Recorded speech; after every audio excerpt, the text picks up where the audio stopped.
Hi YouTube, it's Kathy and this is my weekly entertainment wrap-up for January 23rd through 29th. This week I read 3 books, I watched 3 shows, I watched 3 movies, and I listened to 2 books.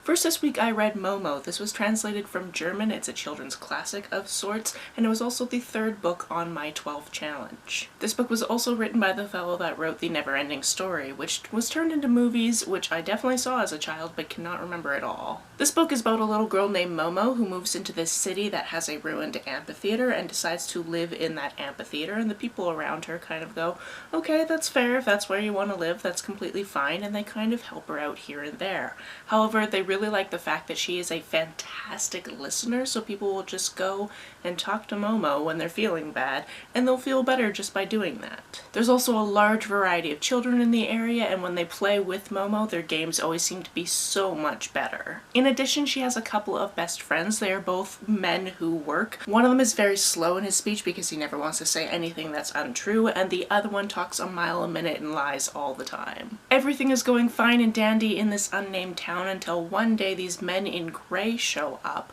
and they seem to be working for this time-saving bank. Essentially, they are telling people, this is the amount of time you waste, and you could save that time if only you stop doing all these things that you actually love doing and are a normal part of human life. However, they start winning over the adults, and then it becomes up to the children to figure out how to get the adults back. There's also elements of fantasy and time travel and fun little things that happen in this book. It was quite interesting. However, it was the type of book that even though I was enjoying it while I was reading it, it also felt kind of like a slog to get through, and I've been told that this wasn't the best translation of it. This was recommended to me by somebody who is German but now lives in America, and she speaks both German and English and possibly more things. I actually have no idea. But when she saw this was the one I picked up, she was like, oh, I'm sorry you didn't get the better translation. And I was like, I didn't realize there was one. And this was the only one I could get from Interlibrary Loan. Therefore, if you're looking for a children's classic for any kind of reading challenge this year, I think you should pick this one up. Next, I read The Haunting of Lee Harker by Darcy Coates. I actually did a vlog opening up this package because I got it from Once Upon a Book Box, where they insert all of these different things that you're meant to open at different times while reading the book.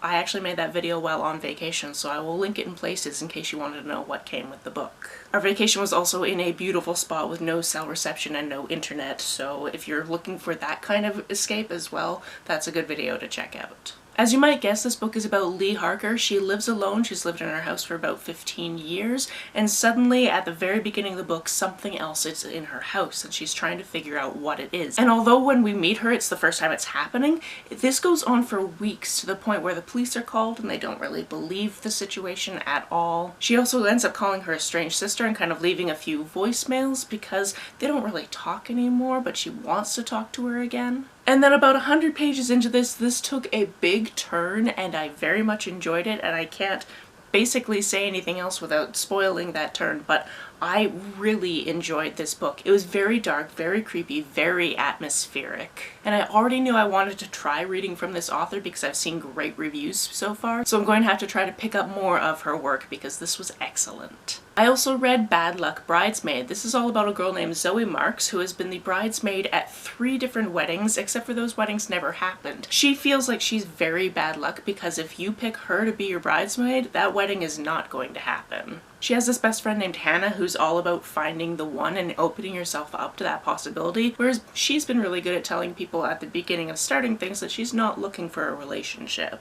However, when Hannah breaks up with a boyfriend of 2 years and they are kind of commiserating over this, Hannah basically says, you should really try to let somebody in. You can find out so much about yourself if you just try to be in a relationship. And Zoe's kind of like, yeah, sure, whatever, until Hannah's really hot cousin comes to town and they start dating. This book really takes you through your emotions. You really get to know this character and the kind of insecurities and vulnerabilities she has, as well as see her through these different situations that either make you absolutely fall in love with her or have your heart broken alongside her. I didn't expect to cry while reading this book, but I definitely cried while reading this book, so that's an endorsement in itself. On to the shows I watched this week. We finished the last 2 episodes of The Queen's Gambit, which means I could finally look it up and find out where this story came from, and it was a book in the 1980s. So no, this is not based on a person, however, the book itself is kind of based around some people. So it's not meant to be historically accurate, it is a story, but I very much enjoyed it. What's excellent about this series is even though it is very heavily focused on chess, that never took over in such a way where it made me feel unintelligent. Chess is one of those games where I just cannot wrap my head around how to play it properly, and sometimes I forget which pieces move how,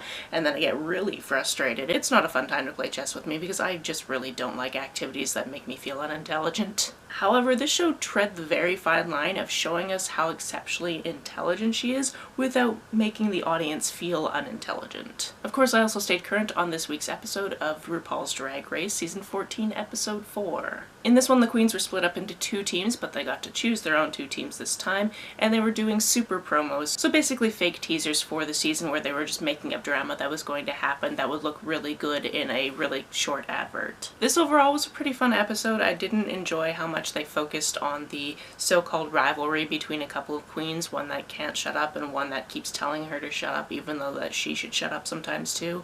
Like, the other queen would literally just be sitting there minding her own business and Cornbread would be mad at her for it, and it's just like, just let other people be other people and leave them alone. This week we also started watching the 4th season of Ozark because we watched all 3 seasons really quickly and then had to wait, I don't know, it feels like at least a year and a half for this season to come out. Which is not me complaining, that's just me thinking about the fact that we definitely watched all of the 3 seasons during the panini, and we're still in the panini and a new season is out. This is about a family that faces some hardship in Chicago, so they move to the Ozarks, and then they start doing very nefarious things for a living. I was very happy that there was a little recap on Netflix because I had forgotten a lot of things.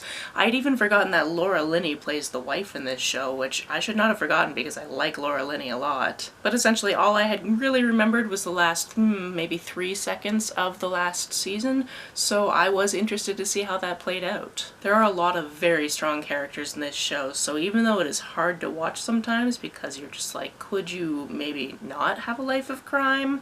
It's very compelling TV. On the movies we watched, I finally got my roommates to watch Tick Tick Boom, which means that a lot of that soundtrack has been in my head this week, and I am perfectly okay with that. I also this week watched a video kind of behind the scenes of the movie and found out that not only did Andrew Garfield learn to play piano, which I already knew for this role, he also learned how to sing for this role, which that is just such a fascinating life. Being able to learn how to do other things for your job is just a dream job in itself for me. It's so excellent to see the show that I was already familiar with from way back in my high school musical theater loving days, and seeing it brought to this wider audience in this fantastic movie full of so many little Easter eggs. I watched the next 2 movies back to back on the same night and saw a lot of similarities in them, so let's see if I can remember them because I did not write them down. The first movie was the 2021 Cinderella. You know what, this was cheesy, but I think it was meant to be cheesy, and I don't hate on it for what it's trying to be. That being said, did we really need another Cinderella remake? Probably not. Do people like them anyway? Yes, they do. I'm also not a very big popular music person either, so I kind of had to turn to my roommate at one point and go, I assume this girl that's playing Cinderella is a pop star of some persuasion? She's like, yeah, she is. I'm like, okay, just kind of figured. I'm not the person to break down the music choices made in this movie, besides as soon as I saw Pierce Brosnan, I was like, did we not learn that we don't put Pierce in musicals? Did we not learn that from ABBA?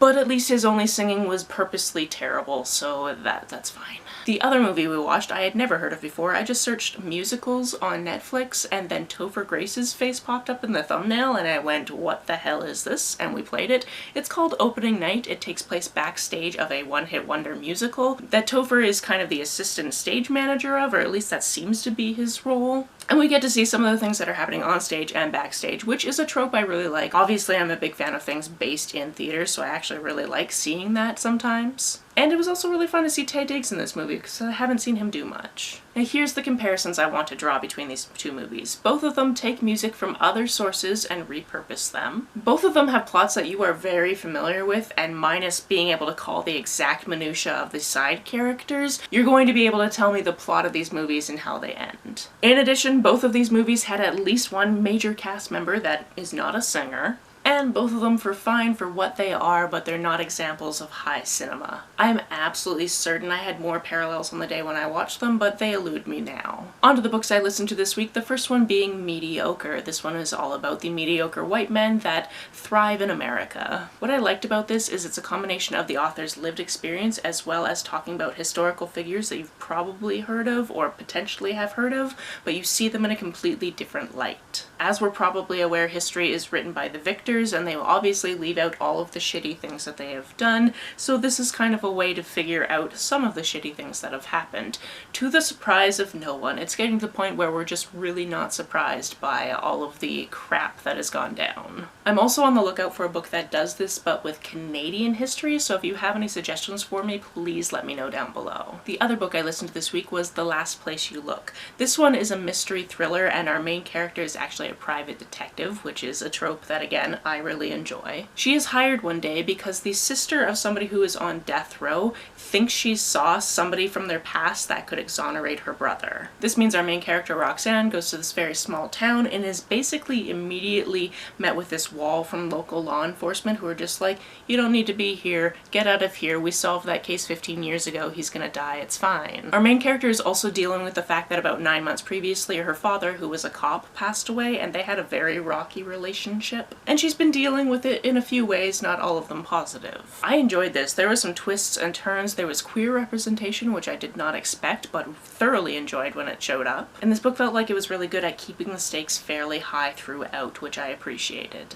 That's it for this week. If you've read, watched, or listened to any of these, let me know about it down in the comments below. On the way down to the comments, if you hit that subscribe button, that would be very nice of you. If you don't feel like leaving a comment but want to make sure that I know you were here, just leave me an emoji or a smiley face if you happen to be on your keyboard. Some people have asked if there's a way to financially support this channel, so I set up a Ko-fi account, which is a digital tipping service. The link for that is down below, as well as the link to my PayPal and my Amazon wishlist in case you would like to buy me a book. You can like and share this as you see fit, and I will see you very soon. Bye!